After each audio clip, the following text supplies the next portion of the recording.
Kristal Hart, and we are in Phoenix, Arizona at the final press conference where three-division world champion Emmanuel Navarrete will defend his WBO junior lightweight title against Mexican rival two-division world champion Oscar Valdez in a 12-round rematch. But first, the undercard. Joining me on stage, junior welterweight prospect and sensation Lindolfo Delgado taking on Jackson Martinez, heavyweight prospect Richard Kiki Torres Jr., and welterweight Giovanni El Gallo de Oro Santillan. Gentlemen, thanks for spending time with me. It's a crazy weekend here in Phoenix. Giovanni, I want to start with you right away. Last time we saw you, May of this year, you suffered the first loss of your career. What did you learn from that? What did you take away from that experience? Well, losing is tough. It's hard, but it's part of the sport, and that's what I signed up for, to take on hard, tough fights. And sometimes when you do that, sometimes you lose. But that one loss is not going to hold me back from getting to where I want to get to. How is the team around you, RGBA, your dad, how have they been able to help you since then prepare for this week? Ever since I went back to camp, everybody's been supportive and just telling me to keep going strong. I still got, they truly all believe in me. And since then, it's just been about working on strategy and better game plan, for this next fight. But also my preparation, a lot of it has to do with the weight cut and things like that. I got in last night. I was down in the lobby, and a couple of your guys from the camp came up, and, it's cordial as always, fight week. Everybody's saying hello in the lobby. They came up to me, and they were like, man, it was almost as though nothing changed for you. You got back up, and you walked right back into the gym, and you got back to work. Hearing that as I walked into the building was a cool thing for me to hear. Yeah, no, absolutely. That's the way I was raised by my dad. Sometimes you fall, you get back up, you keep going. And that's my mentality. That's the mentality that I've been having this whole time since then. How important is this week for you? It's not been an easy road since May, obviously, and then some personal family issues that have presented themselves. How important is this week?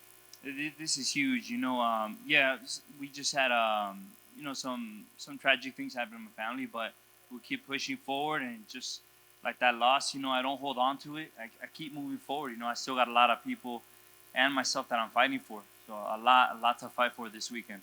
Listen, thanks for spending time today. You're a big part of our top-ranked family, and we wish you all the best Saturday night. Thank you. Richard Kiki Torres, 11-0, 10 knockouts. Listen, the last time we saw you, it's the first time for me seeing something like your opponent couldn't keep his mouthpiece in, and he was disqualified. How crazy of a fight was that for you? It's tough, because that's a veteran move sometimes, of being able to get a little more time and recover a bit. But at the end of the day, we got the job done. We still haven't seen the last bell, and I feel like we were able to show some progression of who Richard Torres is. I think you're being polite by saying it was a veteran move, because once or twice maybe, but 5 times in 2 rounds, I don't think he wanted to be hit anymore. You were probably a minute or 2 away from your 11th straight knockout. Does that sting a little bit, knowing that is now not part of the equation? I was saying, I don't care about that. I don't care about that. But on the Uber back to the hotel from the venue, the Uber driver asked me, oh, what's your record? I was like 11-0 with 10 knockouts. So it does kind of sting a little bit. But at the end of the day, I'm here to win, and I'm here to put on a good performance. And I think I did that last time, and I'm looking to continue to do that. Listen, on paper, Munoz is probably your toughest opponent to date. Do you agree? Yes, definitely. I think that he's rated the #1 heavyweight in Mexico. I think he's been on the amateur scene for a while, and he knows what he's doing. So I'm really excited for this fight. Did anything change in camp in preparation for this opponent? No, I've said this every time, and I'll continue to say it, is every time I train for a world championship fight. I don't train for the opponent. I train to be the best boxer I can be, and come Saturday night, you'll see that. All right, Richard, listen, thanks for spending a few minutes with you. I want to turn it over now to Lindolfo Delgado, 21-0, 15 knockouts. You're taking on Jackson Martinez. You have a birthday next week. You will be turning 30 years old, so happy early birthday. When you look back at these past 30 years, what are some of your favorite moments in and out of the ring? First, I want to thank Top Rank and everyone to support me. And pues mis mejores momentos yo creo que han sido pues mi infancia fue muy bonita. Tuve muy bonitas experiencias en mis peleas amateurs. Cuando quedé campeón nacional en México, digo, eso fue muy bonito. Cuando fui a las Olimpiadas y cuando me debuté como profesional, ahí empezó una nueva historia y ha sido una historia bonita, nada fácil, pero la hemos disfrutado y ahorita aquí estoy. Gabe, I want to bring you in. Some of the best moments was my childhood. It was really nice. It was a nice experience. My amateur fights when I became a national champion in Mexico was very nice. When I went to the Olympics, and then when I debuted as a pro, which is when a new story started. It's a nice story. It hasn't been easy, but I've enjoyed it, and we're here now. Last time we saw you, it was a split decision victory over a tough Brian Flores. What did you take away from that very difficult win?